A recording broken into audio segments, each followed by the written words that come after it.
Playing Delta Force Operation solo and being successful at it is like a feather in our cap. It tells us something about our skills. It's high risk but high reward. It requires constant focus. You have to stay locked in at all times. Going into operations unprepared is dangerous. My goal is to equip you to become unbeatable. If you are watching this video, you're either tempted to play solo or you've been playing solo but you're not as successful as you want to be.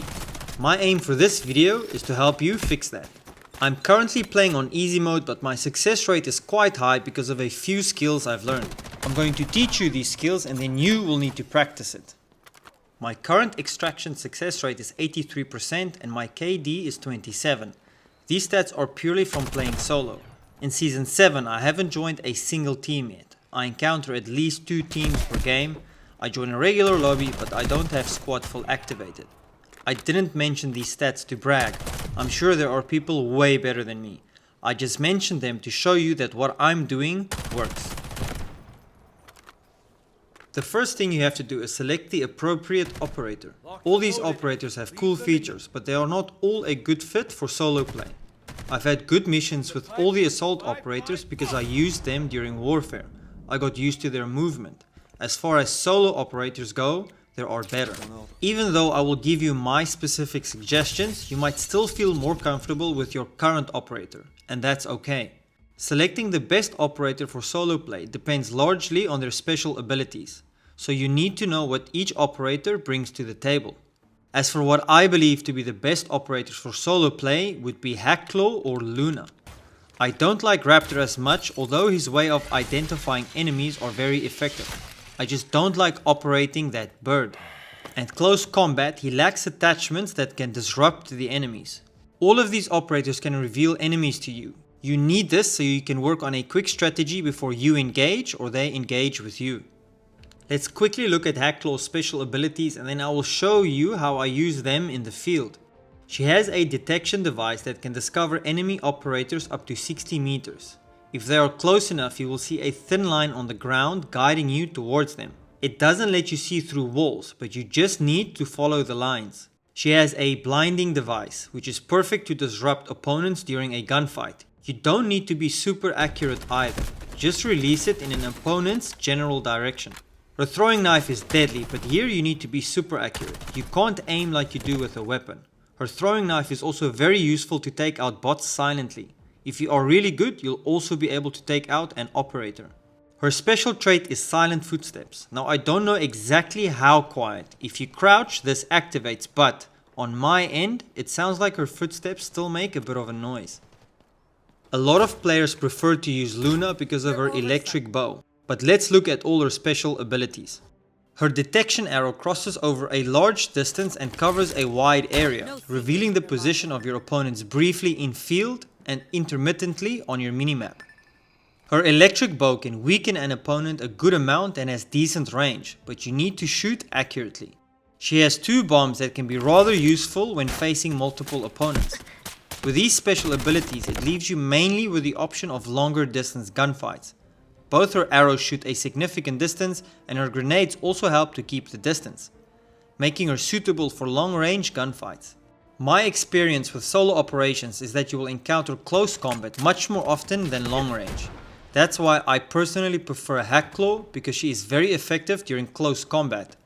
My advice here to you is select one of these operators and go test it out during warfare mode. Warfare is much faster and more action packed. It's going to force you to think fast and teach you how to use your operator under pressure. Going out solo in operations, you will face many high pressure situations. Practice until it becomes muscle memory. This one is less of a skill and more like a pro tip.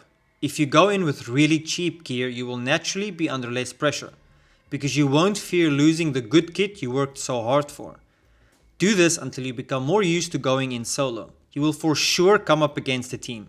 Then if you lose, it's no big deal. Use one of your ticket items if you have. The other benefit of this is that you will go in with 50k worth of gear and come out with a few 100k. I once went in with 50k gear and left with over 600,000. I also smashed 3 teams in that mission. It's high risk, but high reward. This skill is based on your strategy and style of play. As a solo player, you can't have only one style of play. You need patience, but you need to react instantly when you're under fire. When you face a team, you need to do the unexpected. Come from an angle or a side they won't suspect. Try not to do the obvious thing. Always think, what can I do that they won't see coming? Sometimes you need to be aggressive and come straight at them. Sometimes you need to just wait, and then wait a little longer. If they don't keep firing at you, just wait a little longer until you form a good plan. You need to know when to use special ability and when to delay. Playing panicked will cause you to use up all these benefits, which will leave you exposed. What I want to show you after this clip is clips of previous gunfights. During these clips, I'm going to explain what I should have done instead, and also highlight the things I did well. Here the gunfight starts. I shoot back and throw a bomb just in case he re-engages from there. I move to cover, we re-engage briefly and he leaves.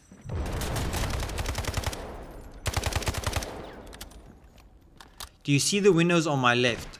Instead of blasting through this door, I should have turned back and try and get him through the windows. Because look how he knew exactly where I'm gonna be.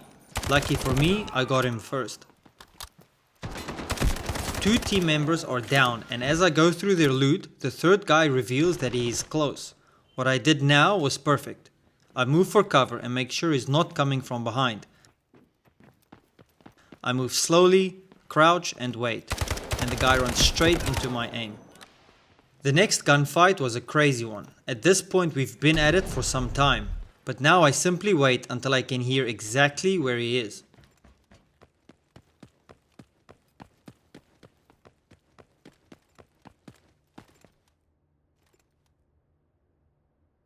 At this point I'm in a bad position. I have nowhere to go. I'm basically a sitting duck, so I need to go on the offensive. I fire my knockback ability and it strikes, giving me an opportunity to move unharmed. It worked and I took him out. What I did next I could have done much better. At this point I should lay down cover fire, forcing him to be stuck behind the wall. While I lay down cover fire, I could have moved over the right pipes to try and flank him. The gunshots would mask the sound of my footsteps and keep him in one place. I did win the gunfight, but I could have done it with much less risk. These things come with time and practice. You have to think back at your previous gunfights and see what you could have done better, even if you won the fight. This skill is essential and it goes together with skill 3. You have to constantly wrap a bandage or tourniquet, inject adrenaline or use a health kit. Sometimes even in the middle of a gunfight. Do this while they run around desperately trying to eliminate you. Yes, sometimes there is just no time, but stay covered and heal up. I can't tell you how many easy kills I've had because my opponents weren't healing themselves. Their health was clearly down since it took 3 bullets to shoot them down. Knowing when to heal and when to just run for your life comes with time. Make a short, quick getaway to a safe location and start healing up. Staying still in this moment will allow you to hear their footsteps and reveal their position to you. Play smart, not aggressive.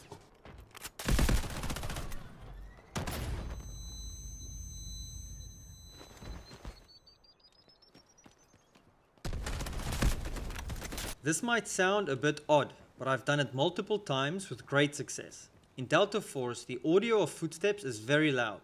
You can hear the enemies from far away and they can hear you.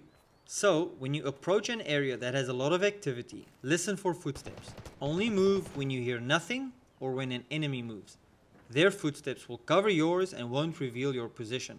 In the middle of a gunfight, when you hear them running around, it's time you make your move. But stop every few seconds to hear if they are still running and where they might be. They will try and flank you, so you have to move. But it's pointless if they can hear you move around and estimate your current position. Now this skill might sound weird, but it works. It just means you need to stop and go. When they run, you run. If they stop, you stop. This way, you know where they are, but they don't know where you are.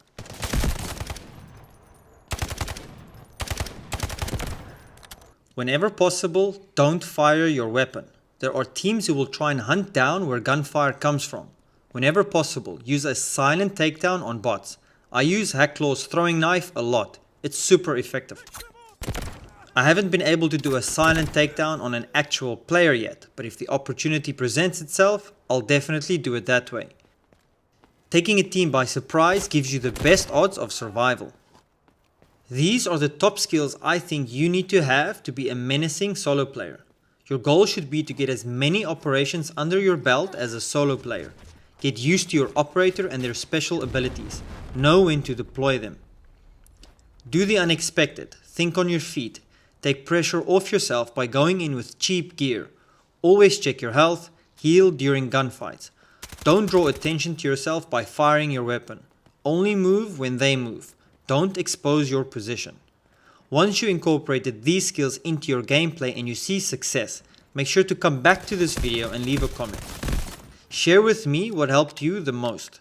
If you found this video useful, please give it a thumbs up. If you want to see more content like this, hit the subscribe button and I'll see you in the next video.